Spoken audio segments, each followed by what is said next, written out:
And thank you once more again. You are joining us from Ascot, Gweru, the MDC's 5th elective Congress. And with us, we have got the vibrant ex-youth leader, Comrade Bondo, Happymore or Happymore. Thank you so much for being able to have us right here. Right, you have been one of the most vibrant youth leaders the party has ever had. And today you are going for another bigger post. You are going to be campaigning or you are going to be voted for the vice chairman, national vice chairman. Was this a very good move for you to go for that post out of interest? Yes. Actually, first thing is I'm above the youth age. And after turning 35, I realized that it's only my opportunity now to contest in the mainstream politics, going for the vice chairmanship. I've been a chair since from the district. I chaired the Red Constituency district. I chaired the Midlands province as a chair of the youth. I've chaired the National Youth Assembly as the chairperson, and I feel that I'm a good chairperson and I can go for vice chairmanship. Actually, why I chose the vice chairmanship is because there is the party building component in it, whereby I think I have some ideas that I want to throw in that might revive this movement. Do you think you're going to be as powerful, as instrumental to the NDC party as you have been as the youth leader? Should you be upgraded to this post? It's within me, it's not about the post. It's within me, that vibrates, it's within me.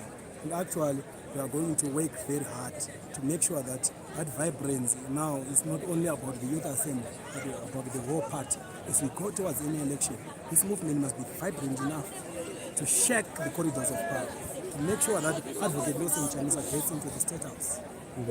I sorry to take you back to where you've been, because you have left an indelible mark as the youth leader. Let me take you back quickly to the elections that happened last night. I understand one Obey has been elected. Your thoughts and your sentiments towards this? Do you think the MDC is going to still remain at the party it is or it was with you now that it's taken over? Yes. Obey and the team that won the election yesterday, they are rightful leaders of the Youth Assembly. We have been together in the trenches. They have been a national executive member since 2014, and Cecilia has been a national executive member. Costalos is a national executive member. Bridget has been a provincial executive member. Netai has been a national member. And Kura has been organizing the country. So that is a quality leadership for us. Are you happy with the results? Yes. Are you confident? Yes, I'm very confident. Actually, I cannot say I'm not happy about such a result, because I know that it was a chance and opportunity for young people to choose their leader that can replace him. Now, let's talk quickly about the upcoming task ahead of you, national chairman. This is definitely, by all chance, one of the most hotly contested posts. We are going to be betting against Job Sigalawiwa. What are your chances towards this election, in your own understanding? Well, an election is not about big bodies or small bodies. An election is what we have done for this movement. The election is how connected are you with the structures. The election is about your history. I've done many things for this movement. You could easily, I can say from 2014, you've seen me in the streets demonstrating to revive the movement. You've seen me calling for Berika Manatembu to recruit young people to register to vote. You've seen me again calling for the youth quota, which now if you could get to any parliament, to any local council, there are so many young people there. It is because of me. It is my work. It is the work that I was trying to drive the young people to occupy a space in the political diversity. So I fully understand that you have a stronger support base as far as the youths are concerned. But these same youths are not going to be voting for the chairman, if I'm not mistaken. Is that correct? How is your support base then with the executive that is supposed to be voting for this post? Well, all the delegates for the Youth Assembly are going to vote in the Women's Congress. Oh, okay. And all the delegates of the Women's Assembly are going to work in 2014. I'm sorry, for the Women's Assembly. I can tell you that during my time, I was also fighting for the women quota. I was also fighting to make sure that muchapuhwa maballot paper maviri rekutanga rine madzimai vari vatatu muchasarudzwa umwe chete wamunoda ipapo. Is this the reason why you also saw Michael joining you? There was a bit of strong support when she joined you there. Vice President anosvika 7 supporting me. asi tiri kuti pa7 ipapo munozviziva imi kuti tine mavice president matatu saka munofanira kusarudza vaviri ipapo. ballot paper randiri kutaura iri rine mavice president anosarudza vaviri rakadivhaidwa into 2 zvichireva kuti kurudyi munovhotera rimwe zita, kuruboshwe movhotera rimwe zita, asi mukavhotera munhu umwe chete pamaballot maviri iwayo votiyo chimwe chete mukavhotera zvakare vanhu vaviri kudivi rimwe chete, iyoyo ispoiled vote.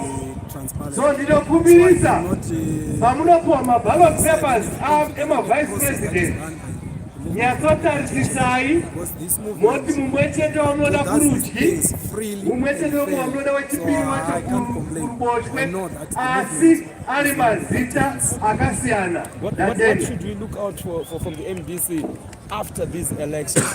and maybe before we get there, if Comrade Vondo does not win this post, are you going to leave this place the same Vondo, or how are you going to be accepting the results in case you don't win this post? Well, I don't see myself losing, because I know in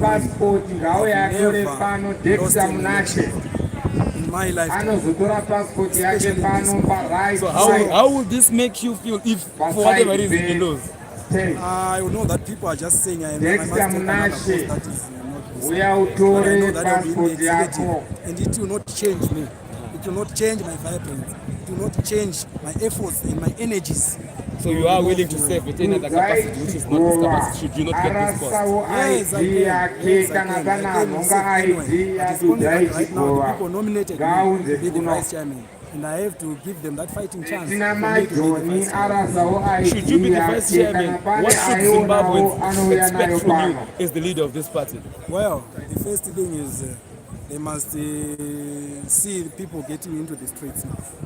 I, being the chairman, I will direct the people to fight this election. I know that we can do everything, but what we need to do first is to make sure that the reasons why we formed this movement is to remove ZANU-PF from power. And we have to make sure that we have driven our programs, we have driven our energy towards removing ZANU-PF.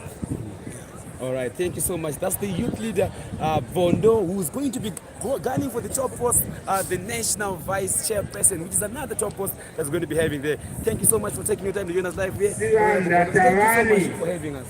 Thank you so much. Okay, so yes, it is the MDC's 5th elective congress that we are having right here, and we are going to be getting other guests to also come and join us through right here. We are hoping that we'll have Honorable Mwonzora also coming through, and we want to talk to many guests that are here, that are available, and so that we also get to hear their feel, their understanding, and what they feel and what they project from this upcoming election, so that we also have a very favorable and balanced analysis of what's going on right here at the MDC's 5th Congress. So yes, this is what's going on right here.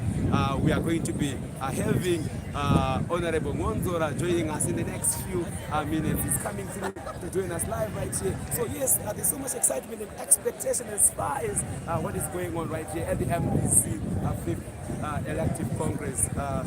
So yeah, this is what's going on. We are going to be having Honorable Mwonzora. Thank you so much for joining us. Thank you. Yes, we are live right here at Guero Ascot, where we are witnessing the MDC holding its 5th elective congress, and there's so much that's going to be expected from this elective congress. Your perception, your understanding, what should we expect from today?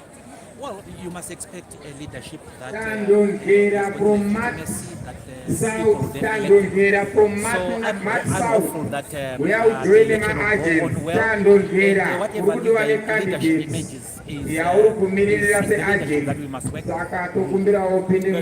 Your post is one of the most hotly contested posts. What do you foresee? Do you foresee victory for your post? I understand you're also going to be one of the top delegates who are going to be gunning for this post.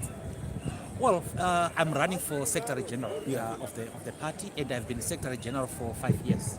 I'm happy to say that I'm the only Secretary General in the history of the MDC who has served under two presidents, two completely different men, different styles of leadership. I served under President Tsvangirai. I am serving under President Chamisa. And during my term as the Secretary General for Morgan Tsvangirai, the party never split.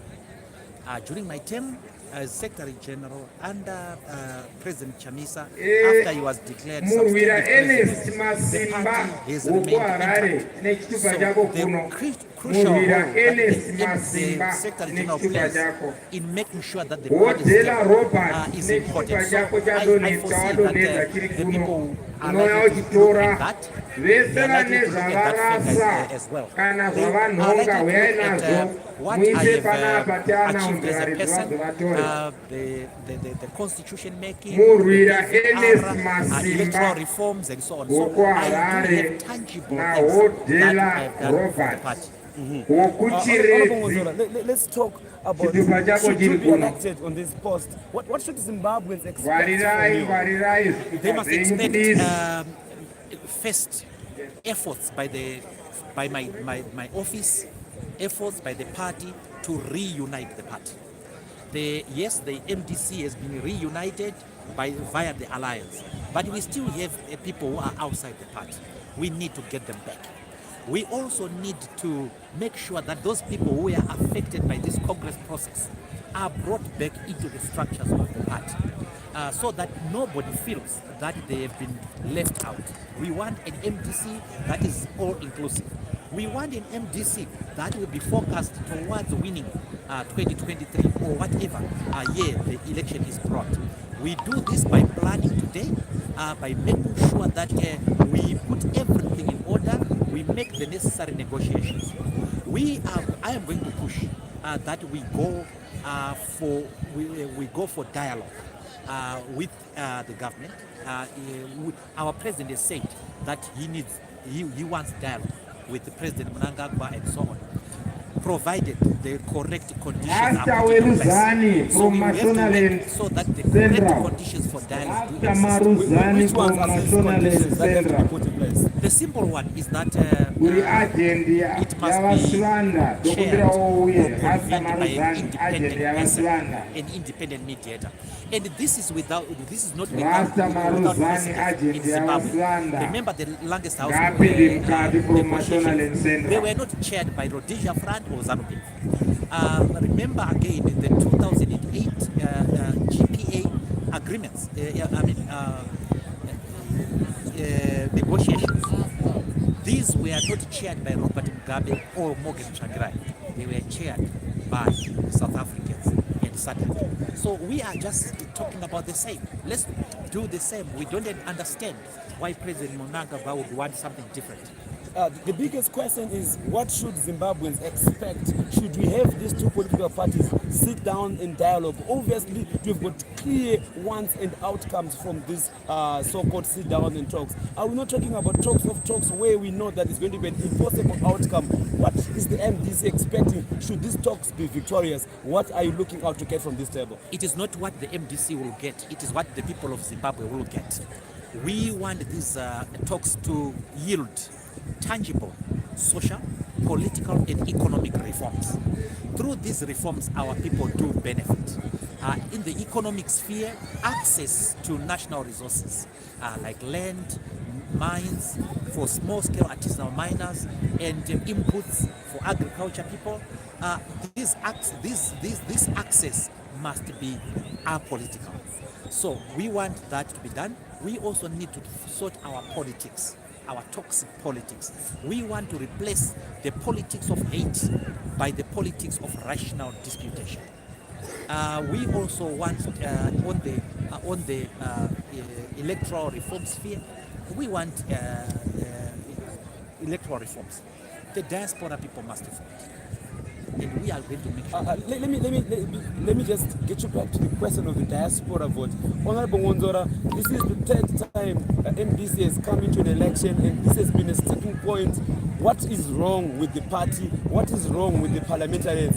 You are spending each and every single in and out parliament without getting this to sail through.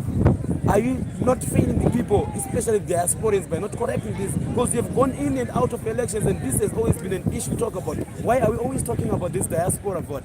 I agree with you that we've been talking about this for a very, very long time.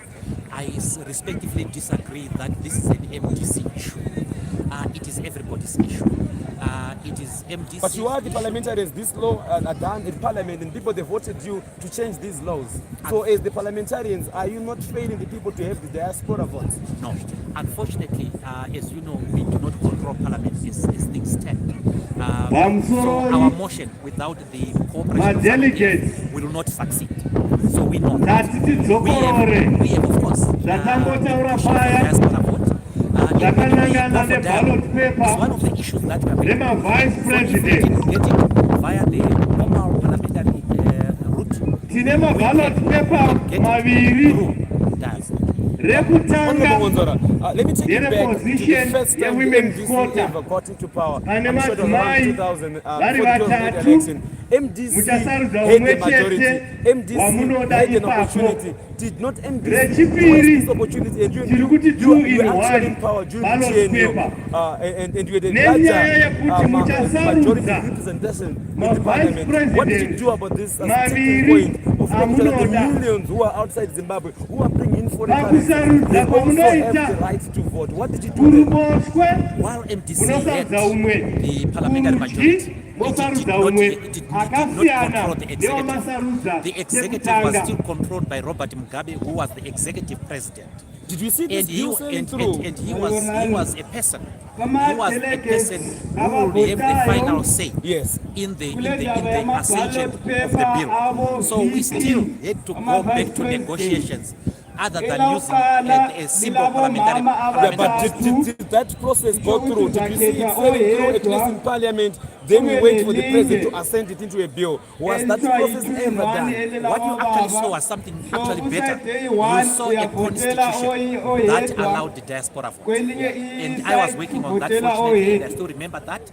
And because we were doing it in the constitution, it was then unnecessary to put another bill via parliament. The bill that we put via the constitution bill would be enough. Now, the problem you have in Zimbabwe is that you don't have political will by the government. You don't have political will, even if the law allows them to allow diaspora vote. Now they say the problem is logistical. That's what the government is saying.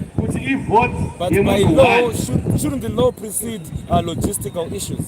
So to say, it should. In fact, the Constitution is the supreme law, and the Constitution allows diaspora vote. It says every Zimbabwean has the right to vote. It doesn't say every Zimbabwean in Yanga or every Zimbabwean in Cholocho. It doesn't prescribe geography. It says every Zimbabwean, and what that means is every Zimbabwean, wherever situated. So are we going to be seeing especially with ED, who seems to be very working to the law and the constitution? Are we going to be seeing the pushing taking an opportunity to make sure that should we have the next election, this is not a topical issue. What are you doing as members of parliament? Because the reason I'm saying this is you have been blamed for sitting in the parliament only to complain few weeks, few months before an election. What are you doing about this constitution? Because it is perceived to be that the MDC has got millions of people that support it outside Zimbabwe, but still you are not doing anything to make sure that this really happens. The unfortunate part is that we do not control parliament, so we can talk about it in parliament. Now, because we don't control parliament, we can only get this via dialogue, and we are going to pursue dialogue, provided that the necessary conditions for that dialogue are then put in place. So we will have that. You are a constitutional lawyer by training, and you're one of the top lawyers that the MDC has. Let me take you back to a very sensitive issue. Should this dialogue or these talks be allowed, are we going to be talking about power sharing between MDC and ZANU-PF? What should we expect as far as power and authority is concerned? The preoccupation of the MDC is not power. It is what the people of Zimbabwe will benefit. But if the format of those negotiations or what they will yield will depend on the circumstances. If it becomes... Is it not an agenda, a top agenda, to make sure that there's power sharing? If it becomes apparent that it is in the best interest of Zimbabweans, we will definitely... Is it not apparent at the moment? Not really. You can share power. As long as you do not agree on the basics, it does not help. So we need to agree on the vision of Zimbabwe, on those reforms we need to do. So what is the top agenda, if I'm to ask you in terms of priority, what is the top agenda that you want to bring? Should these talks happen, what is the top agenda that Zimbabweans should expect? Serious political, economic and social reforms. It's general, I agree with you.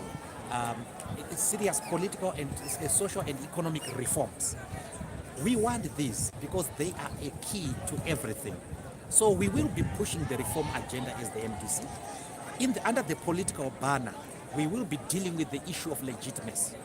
You see, legitimacy has been a topical issue in Zimbabwe for years, and we want to put a stop to it.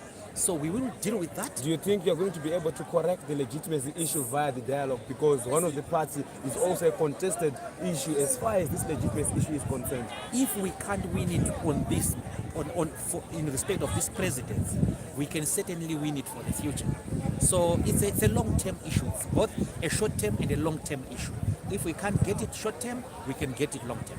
Do you think that you're going to be having an answer before the next calendar election, which is 2023? Are we going to be having any change as far as the political dispensation in Zimbabwe is concerned, according to your understanding, or we are going to probably expect anything after 2023?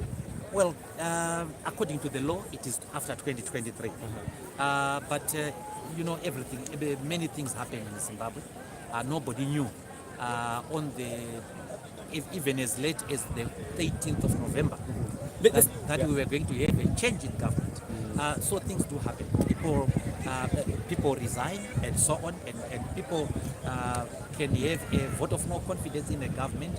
So there are many dynamics. But what are the possibilities that I'm talking to you mainly because of your legal background? What are the possibilities that we can have that shift before 2023 legally, and how can that be done? Should Zimbabweans look out for that?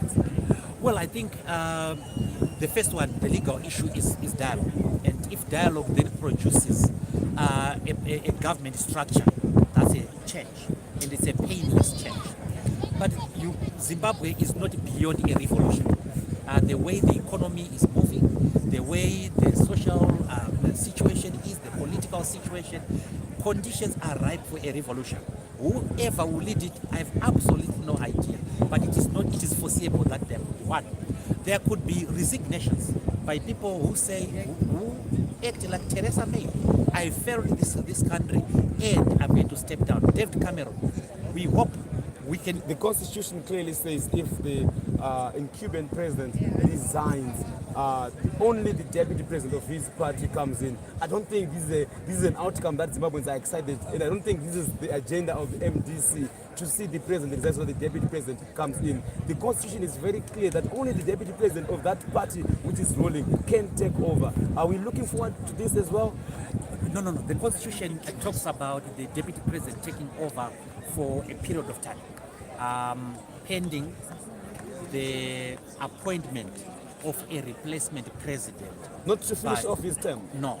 It talks of finishing off the term after 2023. Remember, there is a running mate clause in the Constitution which says that a vice president is going to be announced before the elections, and people vote with the vice president in mind. When there is that running mate which is kicking off in 2023, then the vice president automatically finishes the term. the current situation is that the vice president would hold power for not more than I think 90 days, pending the appointment of a replacement president by that party. So there is who gets to replace this president? Is it the ruling party, or is through a certain referendum? It is the ruling party. So either way, the ruling party gets to elect and pick somebody from its own office. That's unfortunately correct. Is this the agenda of Zimbabweans? Because we have seen, you are a legal expert, we've seen many people looking at the chances or opportunities of probably maybe through parliament to force down the president or a vote of no confidence. But I'm asking that this is an issue of intra-party management. Is this also an option that the MDC is also pushing through? Well, because I've heard of impeachment, where if it happens, impeachment still, it gives the power to the ruling party to elect their own. Under the current circumstances, removing the president per se does not really help Zimbabweans, because the ruling party will replace that president. For example, we removed Robert Mugabe, and he was replaced by President Mnangagwa, whom Zimbabweans have issues with. President Mnangagwa can be replaced by somebody else, and the cycle continues. What we are hoping for as the MDC is to make sure that we create conditions for economic prosperity, for political tolerance, for political stability and social stability. Once we have those, then Zimbabwe will rise very, very easily. We have an educated populace, excellent climate, good infrastructure. Our road network, not the roads themselves, our road network is excellent. If you look at it, the nature of the roads is something different, of course, but the network is very good. There's talk around, especially coming out from this elective Congress, that Zimbabweans or the MDC as a party is not going to be waiting for 2023 elections. What kind of a revolution should we expect? No, the MDC did not say that we are going to initiate a revolution. No. The MDC said that we will be pushing this government towards a positive action, and we will do whatever it takes to lawfully to push this government towards that. So one of our weapons is legal, the other one is diplomacy, the other one is, of course, political. We can organize demonstrations, peaceful ones, of course, to push the government into positive action. Now, I've heard most of government people mistaking demonstrations as part of a regime change agenda. No, demonstrations are a constitutional right that the Zimbabweans voted for in the 2013 Zimbabweans referendum. not pushing a regime change through the upcoming demonstrations? Are they not pushing for a regime change? No, Zimbabweans have specific grievances. They are unhappy about the economy. They are unhappy about the mismanagement of their affairs. They are unhappy about quite a number of things. Now, if anybody wants to avoid their wrath, what they simply have to do is to redress those. Zimbabweans have not said, let's have a regime change. I have not heard them saying that. They have talked about specific things that are bothering them. I fully appreciate your input, Honorable Mwonzora, especially from a legal perspective. We needed to have that full understanding. Let me take you back to where we are, the 5th MDC Elective Congress, where you are also one of the top people gunning for the Secretary General post, which is definitely a hotly contested post, so to say. What kind of a Douglas Mwonzora is going to walk out of this place should you lose this election?